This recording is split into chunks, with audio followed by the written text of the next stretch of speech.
psychologist. Never will claim to be. But I do know that word meant the most to me. Because in my moments of deep sadness is how we would define that word. The word downtrodden is the word.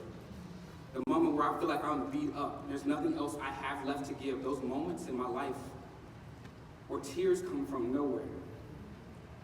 Those moments, God is saying, I comfort you in those. So the next day, for some reason, I can get up, come back to work. For the next reason, I love my wife well. For the next reason, I'm a great father, or at least try to be. Those moments where I get strength from nowhere, comfort from nowhere, encouragement from nowhere. Even though I saw the pain I was in, that is the word called comfort. Come on now. Look, y'all are missing it because everybody thinks that when I get saved, I have to fake my strength. And I'm here to tell you, as a preacher today, I don't fake it for you. There are moments of sadness in my life. There's moments of pain in my life. But I can say this. Hey. That in all of that, I still feel the comfort of God. Yes. Hallelujah. Come on now. And you wonder why. You're going to tell me, Pierre, why do you feel comfortable? 2 Corinthians chapter 12, my favorite verse. You highlight it, you underline it, you memorize it. Sorry, that sounds dictatorial. Just do it if you want. If you know anything about the story, that's why this sermon means so much to me, is that everything I've been saying is because I often thought that God would take away everything that I was going through.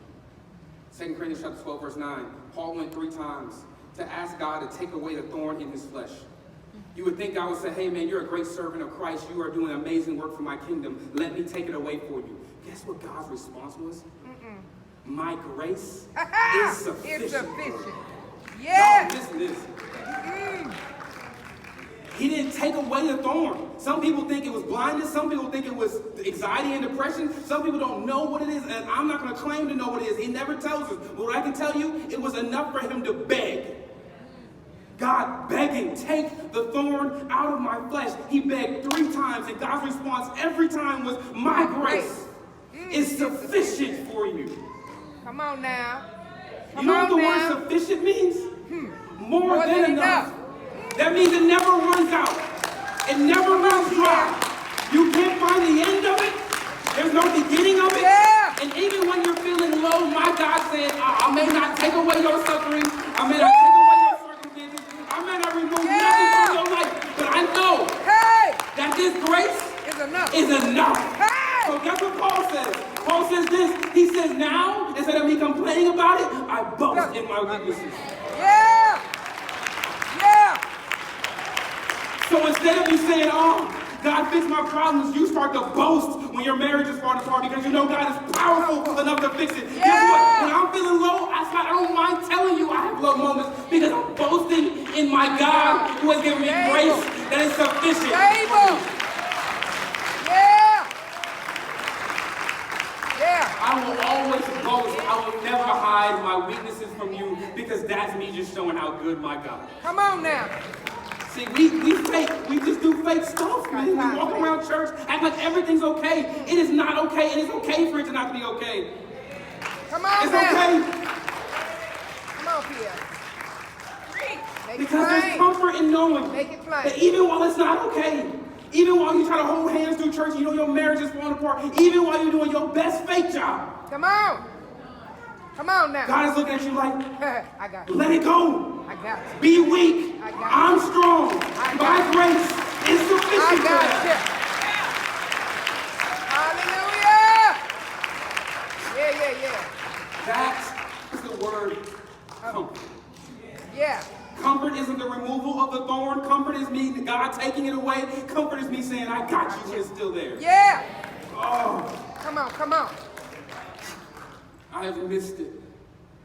As a preacher, I'm telling you, I thought the word comfort made me feel better. And it only makes me feel better not because it's gone, because God is still there. Yeah.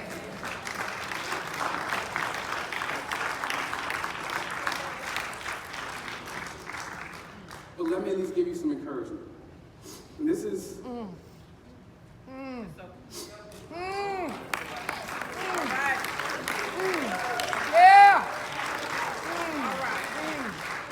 The reason why you go through things. Come on.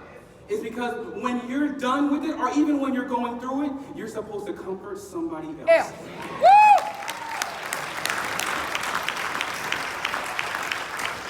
Go back with me real quick. I gotta read this. I know I can get excited, but just bear with me. Who comforts us in all of our affliction, all of them, every single one of them is comforted. And he says, so that we will be able to comfort those. You hiding your problems only takes away from somebody experiencing comfort because you're too busy faking. Come on, come on. So because you're faking, that person who's going through the same thing will never get a chance to experience what comfort is. Let me explain something to you. Comfort is not you hugging them, even though that's cool. Comfort is not you rubbing their back, even though that's cool. Comfort is you communicating God with them. Come on. Come on. When I looked at the text, it says you can't give them comfort, you can only give them God. So therefore, when you see them crying, instead of you walking by and saying, God will be all right, he works everything out, feel good, and start giving them a whole bunch of Christian cliches, you hug them, you tell them you love them, and then you give them the comfort that God gave you. And that's why you have a testimony. Your testimony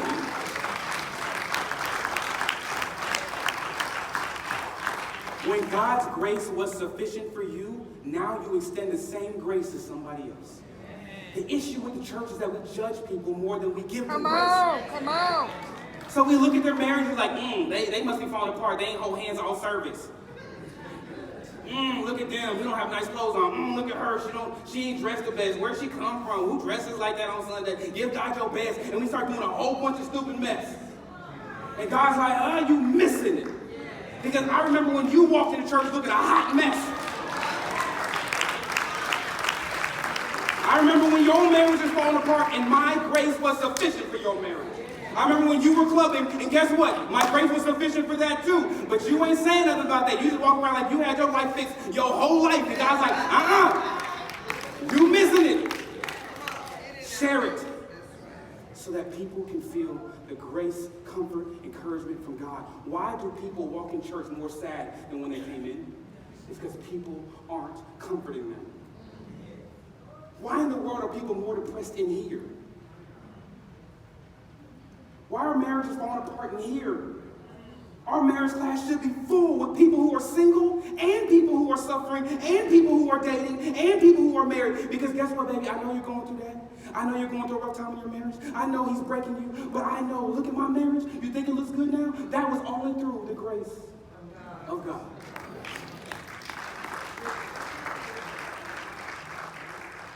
You went through what you went through, so somebody else doesn't have to go